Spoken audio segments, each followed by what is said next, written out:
Pregnancy and syphilis. What is syphilis? It's an STI that can be contacted via the mouth, anus, genitalia, or infected needles. It's caused by a bacteria called Treponema pallidum. Syphilis can be present in one of four stages: primary, secondary, latent, and tertiary. In the primary stage, which is 3 to 90 days after exposure, they can appear as skin lesions called canker sores, which can be spotted outside the genitalia or the mouth. Secondary stage will be 4 to 10 weeks after the primary stage. They appear as rash on the trunk and extremities, as well as flu-like symptoms such as fever, sore throat, and headaches.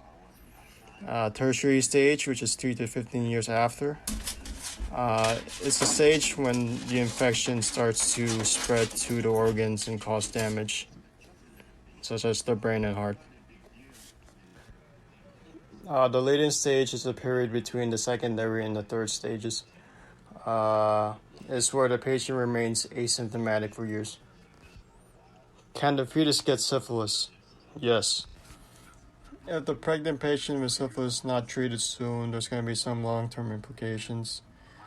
She is at risk of delivering a stillborn baby, and if the baby is born alive, he or she will likely to have syphilis as well.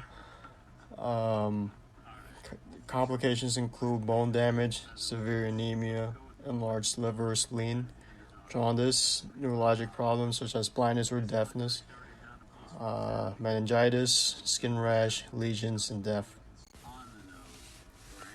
What should the pregnant lady do? The patient has to check signs and symptoms of syphilis, including lesions on the mouth, anus, and genitalia, non-itchy rash all over the body, and flu-like symptoms. She has to contact her healthcare provider, discuss treatment with her sex partners, and she should get immediate treatment and testing.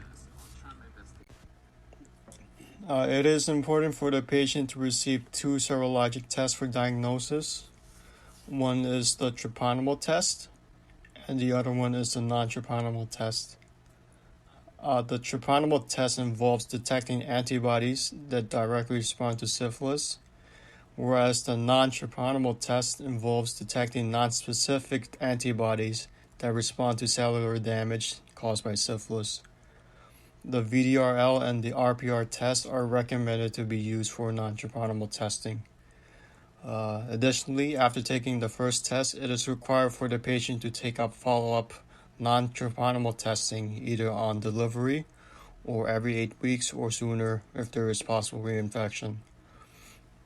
This test is perfect for monitoring the patient's treatment. These are the 2 serologic tests that's required by the patient.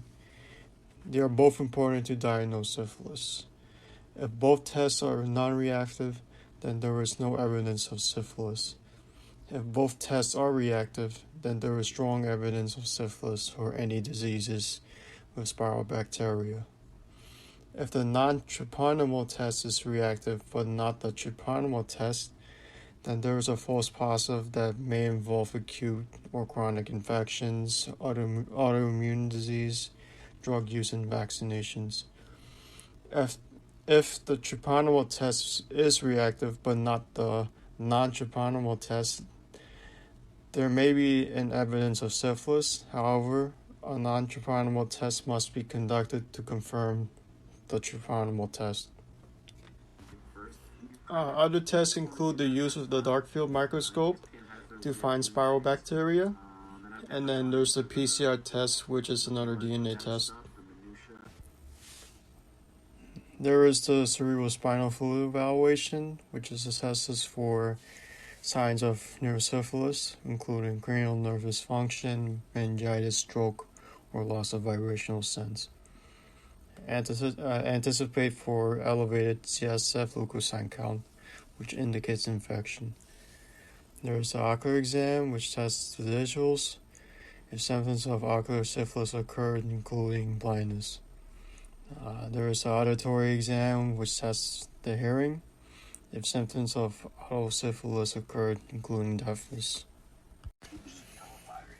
In terms of treatment during pregnancy, The patient is given penicillin G, either IM or IV, at any stage of syphilis to prevent fetal infection, prevent congenital syphilis, and is based on severity of infection. Otherwise, there is not a lot of options in terms of medication. Patients with penicillin allergy are recommended to be desensitized and given penicillin. Tetracycline and doxycycline can be used for second or third trimester pregnancies. And there is still insufficient evidence about the effective use of erythromycin, azithromycin, and cephalosporin for treating pregnant patients with syphilis. According to a study published in 2020, 80 pregnant women were given amoxicillin orally to prevent congenital syphilis after delivery. Out of 71 patients who were retained in the study, 15 patients delivered babies with congenital syphilis, and so researchers conclude that amoxicillin is ineffective to prevent congenital syphilis. Research is still ongoing in regards to finding promising evidence about alternatives to penicillin for pregnant patients with syphilis. For postpartum treatment, babies will have to be checked for signs and symptoms of syphilis, including rash or lesions. They will also need serologic testing, microscope testing, and PCR testing. Babies will also need CSF analysis, CBC with differential and platelet count, and radiographs. If the baby is confirmed or probable for congenital syphilis, he or she must be given penicillin. The image below shows the recommended regimens of 2 types of penicillin, as well as units, measurements, routes of administration, dosage, and time. Follow-up testing is needed for babies every 2 to 3 months until results are non-reactive on the non-treponema tests. Treated babies who are still reactive in the non-treponema tests by age 6 to 12 months should have their CSF evaluated along with penicillin medications. Babies are recommended to receive penicillin. If penicillin allergies occur, babies must be desensitized. With mothers, they will also receive penicillin and require non-treponema testing every 2 to 4 weeks. This is a graph about the rate of reported syphilis cases in the United States from 1941 to 2019. Although there is a huge difference in rate compared to 1941, you are seeing a trend that's rising since 2010. As you can see in this graph, a rate of about 40 out of 100,000 people reported a case of syphilis in 2019, compared to a rate of about 15 out of 100,000 in 2010. That means the trend has been rising fast since 2010. This graph shows reported cases of congenital syphilis, which has a rising trend.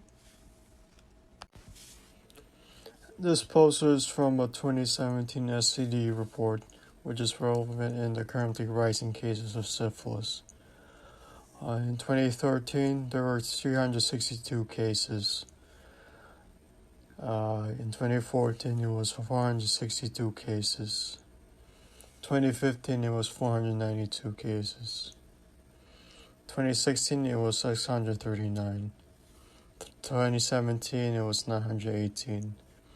So from years between 2013 to 2017, the cases of congenital syphilis has doubled. Additionally, this poster also tells that the mother has an 80% chance of passing her syphilis to the unborn baby if left untreated. Syphilis testing is essential for all pregnant women.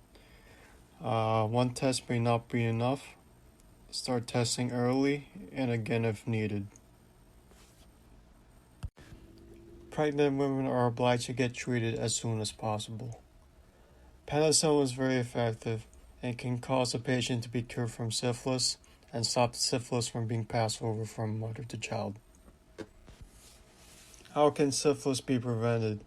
The best way to avoid syphilis is to not have sexual intercourse or to not be around needles. If sexually active, it is advised that the pregnant woman should not be with multiple partners. It is advised that a partner, whether male or female, must have protection, such as condoms. and it is advised to ask a partner if he or she carries syphilis or any other STIs.